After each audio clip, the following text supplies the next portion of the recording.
My name is Nuhu Yakubu. I'm the Nigerian Country Director for WorldSurf International. It's about 2 years now we've been together with WorldSurf International since they came into Nigeria. Currently with WorldSurf, we are working to see that rural community who are disadvantaged in terms of access to water and urban slum have access to clean water.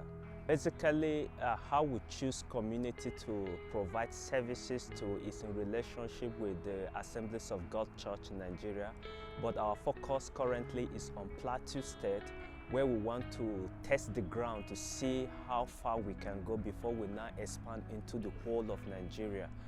But what we do first of all is that when this community are suggested or named to us, we send in an advanced team that will go and do a physical assessment to assess the water need of the community, interact with people, and also look around to identify water sources that they use, whether they're from wells or from rivers or from the gutters and then or from just rivers that are passing by.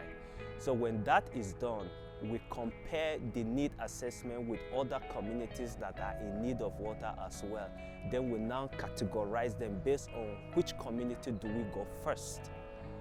After that, we now set up the survey team, which will go out with their equipment to identify verse point in where is drillable, where they can have access to water.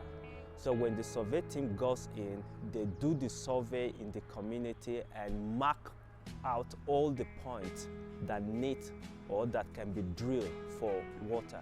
Immediately after that, we now send in the drilling team who go in with the machine and now drill the borehole. When the borehole is drilled to depth, and then what we do again is that we do what is called pump testing. And the pump testing is to ascertain the water level and the quantity of water that the borehole can provide that can be harvested from that borehole to serve the community. That helps us to determine the type of pump and the size of pump that we are going to install in that borehole. When that is ascertained, we now know exactly what facility we need to bring in, and even determine the storage facility that need to be installed in that community based on the yield of the borehole. So immediately when we finish that, another team move in order to build the storage facility, after which the solar installation and the pump installation team will move in and install the pump. The last team that usually goes in is the plumbers.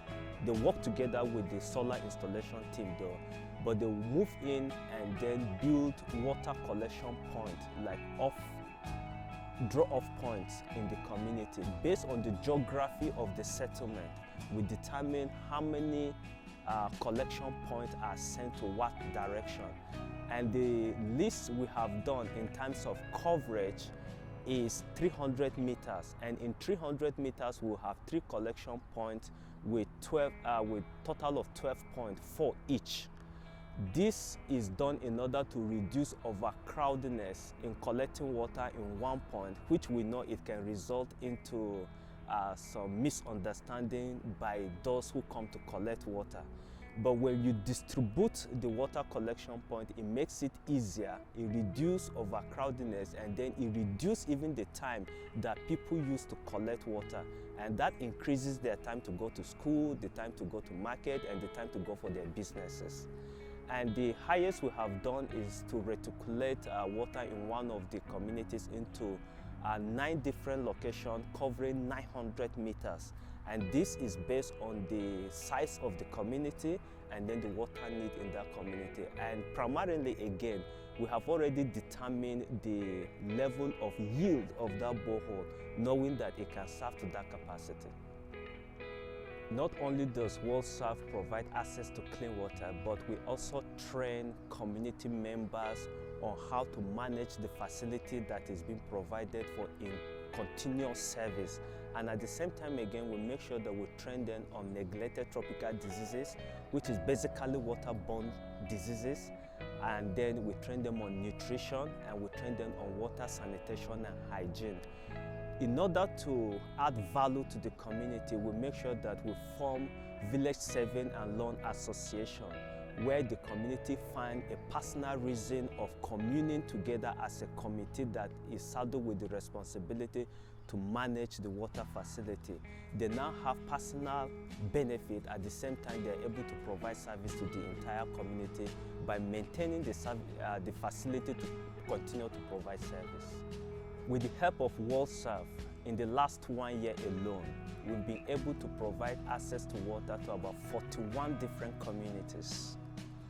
And when you look at these communities, we believe that over 70,000 people are able to have access to water based on the capacity that is being provided. And we are looking forward to see that there are more communities, not just in Plateau State, but especially in southern part of Kaduna, in Benue, and in the Middle Belt, where they were ravaged by insecurity, and then the water poverty has increased, so that we can come in and intervene immediately before looking at other communities. We at WorldServe are passionate and privileged to provide these necessary services to impoverished Nigerians.